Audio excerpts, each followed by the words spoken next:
Abraham perdit la foi. Sarah, son épouse, et Agar, leur servante. Je cherchais à étudier la vie de ces triangles. Je ne saisis pas. Il y avait quelque chose que je ne retenais pas, je ne comprenais pas. Dieu a donné pour femme Abraham. Son épouse était stérile. Vous connaissez l'histoire. Dans leur coutume, comme certains répètent, il y avait la possibilité de donner ta servante à ton mari. Et lorsque la servante, le jour d'accouchement, il va accoucher sur les genoux de sa maîtresse. Et la maîtresse, l'enfant revient à la maîtresse. C'est leur coutume, c'est leur culture. Les choses sont tournées. Nous connaissons l'histoire. Ce n'était pas bien passé. Parce qu'après que Agar tombait enceinte, la Bible dit qu'elle commençait à mépriser sa maîtresse. Les hommes ne peuvent pas comprendre certaines choses que les femmes vivent. Mais moi, en tant que femme, je peux saisir ça. Je peux saisir ça. Premier facteur dans le comportement d'Agar, elle se croit importante parce qu'elle a couché avec son maître. Deuxièmement, l'enfant héritier que la maîtresse, la femme légale ne peut pas donner à son maître, elle a eu cette opportunité de le porter. Et souvent, il y a cette tendance en tant que femme d'oublier qui nous sommes, de là où nous venons et là où on va. Rapidement, les choses commencent à lui monter à l'esprit. Et Agar commence à voir Sarah avec un regard méprisant. Sarah n'était pas du tout contente, mettait la pression sur son mari, qu'il mettait la femme dehors. La question que j'ai posée, je pense plusieurs personnes ont posé cette question. Pourquoi Dieu, il connaît tout, il sait tout, il voit tout, il savait que ces choses allaient se passer comme ça, mais il a simplement laissé faire, il a permis ces choses.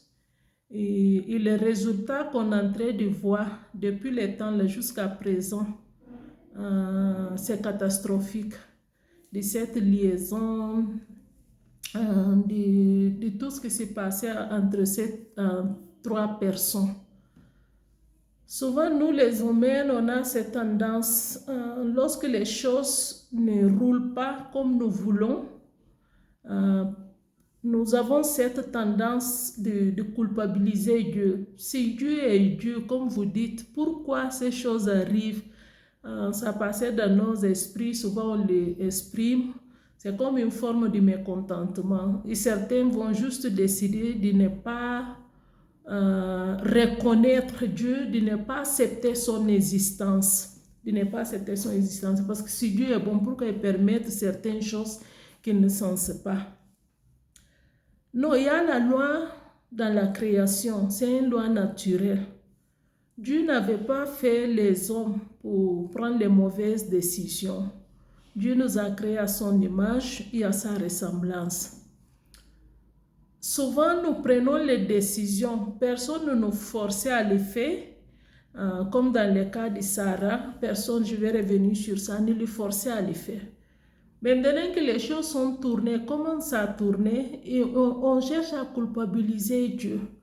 Non, un exemple, si je prends des mauvaises décisions, par exemple, je décide de coucher avec une femme, je ne suis pas mariée ou je quitte le cadre du mariage, je pars coucher avec cette femme, j'ai attrapé SIDA, parce que c'était une maladie que tout le monde redoutait. Avant qu'on a vu le coronavirus arriver, tout le monde a redouté ces maladies. Dans cette fornication ou dans adultère, parce que fornication, c'est lorsque quelqu'un qui n'est pas marié va vers une femme ou un homme pour coucher avec. Or, le cadre mariage, c'est ça qu'on dit fornication. Adultère, c'est lorsque tu es marié, soit un homme ou une femme, et tu quittes les cadres de mariage pour pouvoir avoir un rapport sexuel ou un engagement hors mariage. C'est ça qu'on dit adultère. En cas que tu commets adultère ou fornication, tu attrapes le sida, tout en sachant qu'il n'y a pas encore les médicaments. Maintenant, mourant, tu te fâches. Pourquoi Seigneur a permis ça? Non, Seigneur n'est pas permis que tu... Je crois que c'est le bon français, que tu attrapes le sida. C'est des mauvais choix que tu as fait dans ta vie. Parce que si les jeunes hommes restaient sans coucher avec les femmes, comme on voulait nous faire comprendre aujourd'hui, c'est pas possible, c'est possible. Ou les jeunes femmes restaient sans coucher avec l'homme, qu'ils vont se marier, seront tous les deux vierges. Je crois bien. Ils seront purs, risque d'avoir maladie sexuellement transmissible. C'est vraiment un risque très minimum. Voire même c'est pas possible. Pourquoi? Parce qu'ils ont décidé de se conserver, purifier, attendre les jours de leur mariage. Et lorsqu'ils vont se marier, ils vont rester dans le cadre de mariage. Tous ces gymnastiques qu'on fait, ça va réduire certaines maladies sexuellement transmissibles. Tu n'es pas permis ça, c'est une mauvaise décision. Lorsque tu prends ces décisions de commettre adultère ou fornication, que tu les fais, pour Dieu, tu es en train de vivre dans une vie de péché et de désordre. Les pécheurs, la Bible dit qu'ils n'héritent pas les royaumes des cieux.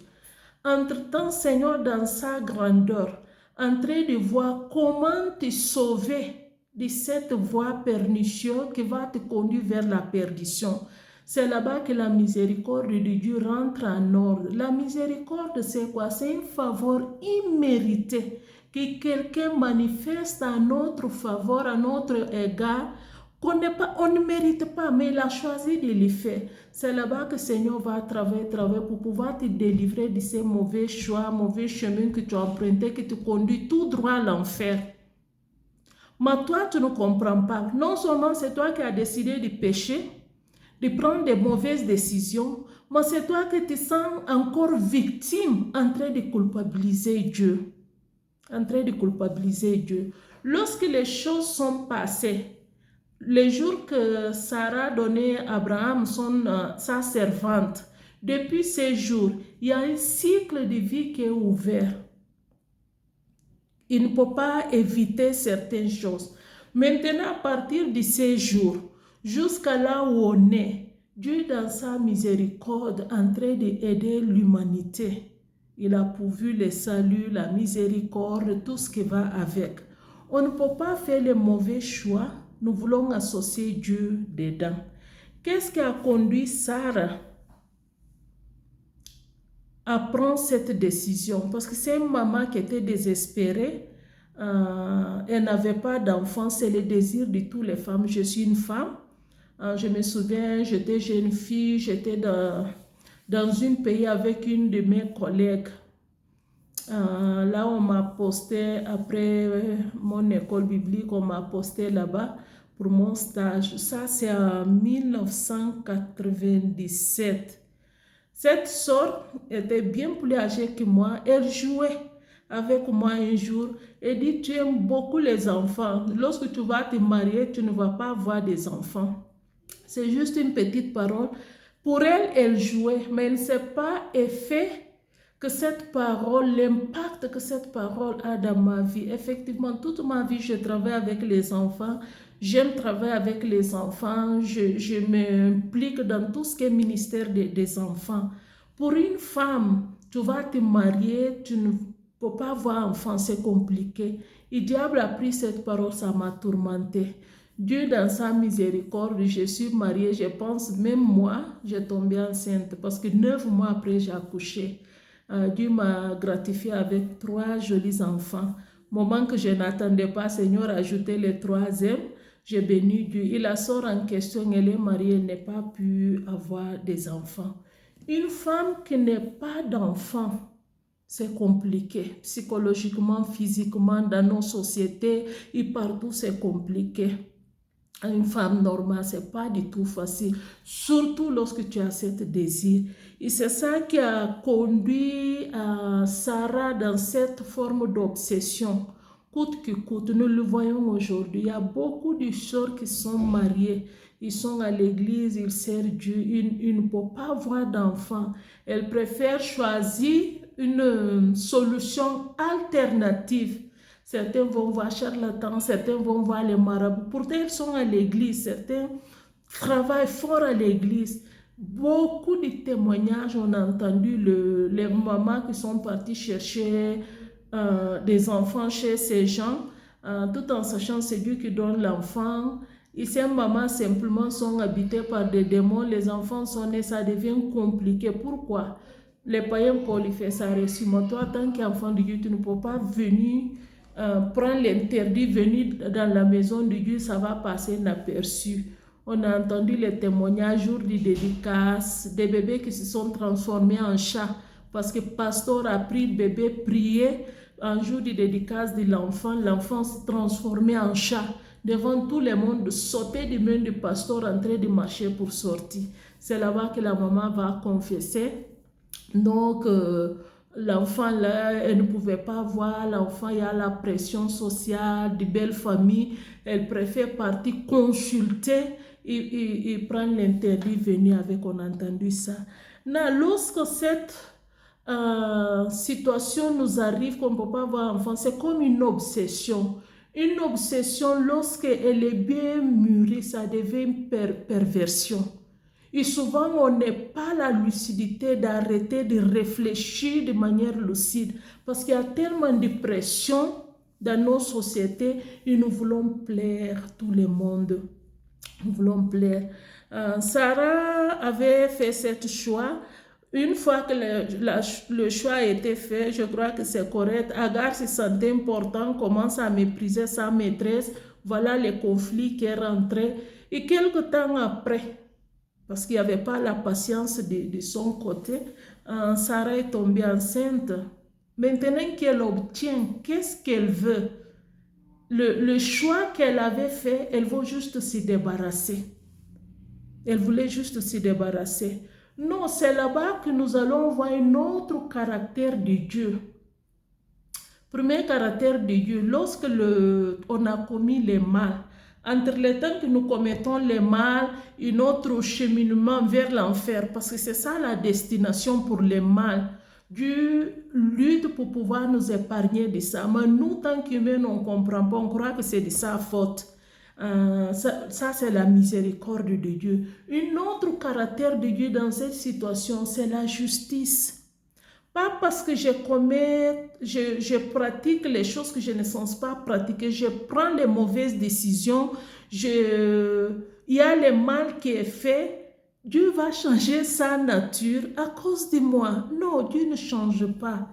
Une des caractéristiques de nature de Dieu, il est juste. Agar n'avait pas souhaité coucher avec Abraham, peut-être il le convoitait, mais non, elle n'ose pas parce que c'était une simple servante. Et servante auparavant, ce n'est pas comme nos ménagères qu'on a aujourd'hui, c'est vraiment une esclave. Agar était une esclave, elle servait Sarah. C'est sa maîtresse qui l'a poussée dans ça. Son mari ne voulait pas, elle a insisté, c'est sa maîtresse qui était à la base de ça.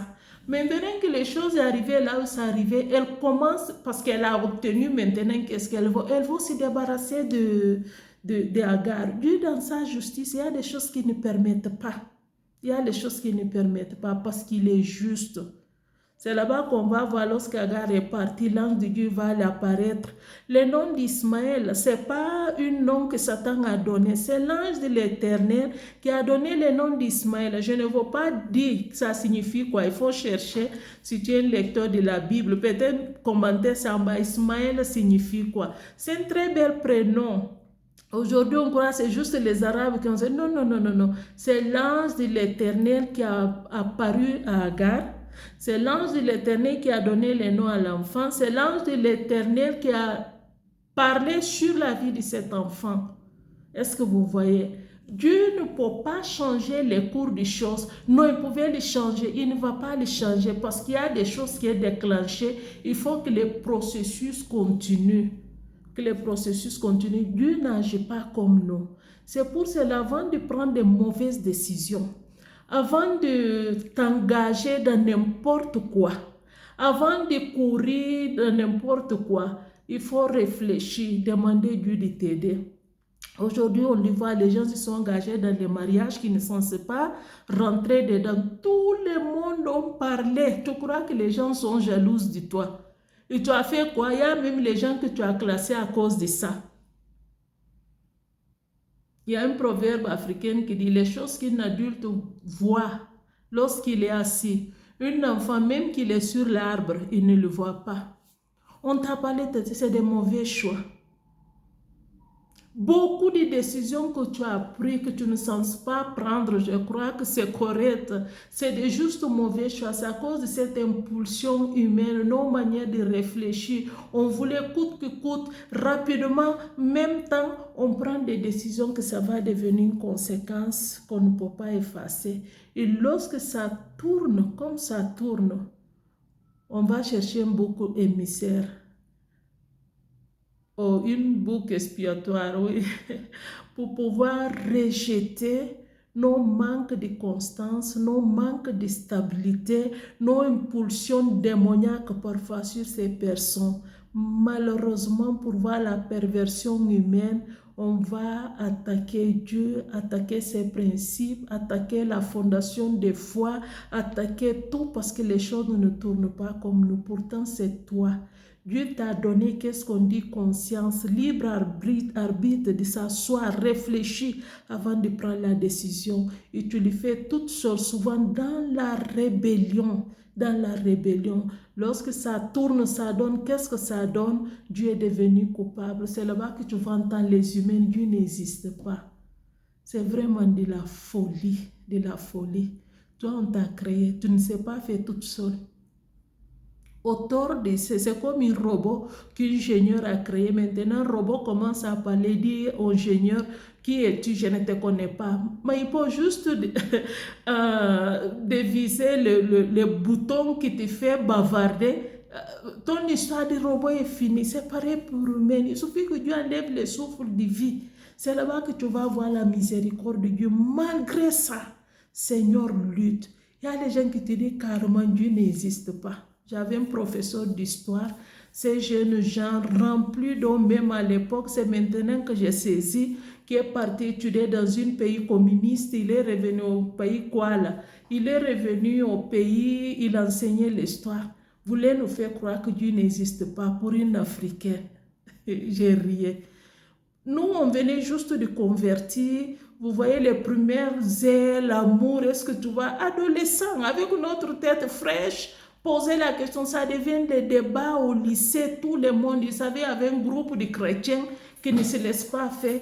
Est-ce que tu vois que Dieu n'existe pas? Jusqu'à mener ça dans l'examen à l'école, juste pour pouvoir nous caler, parce que Dieu n'existe pas.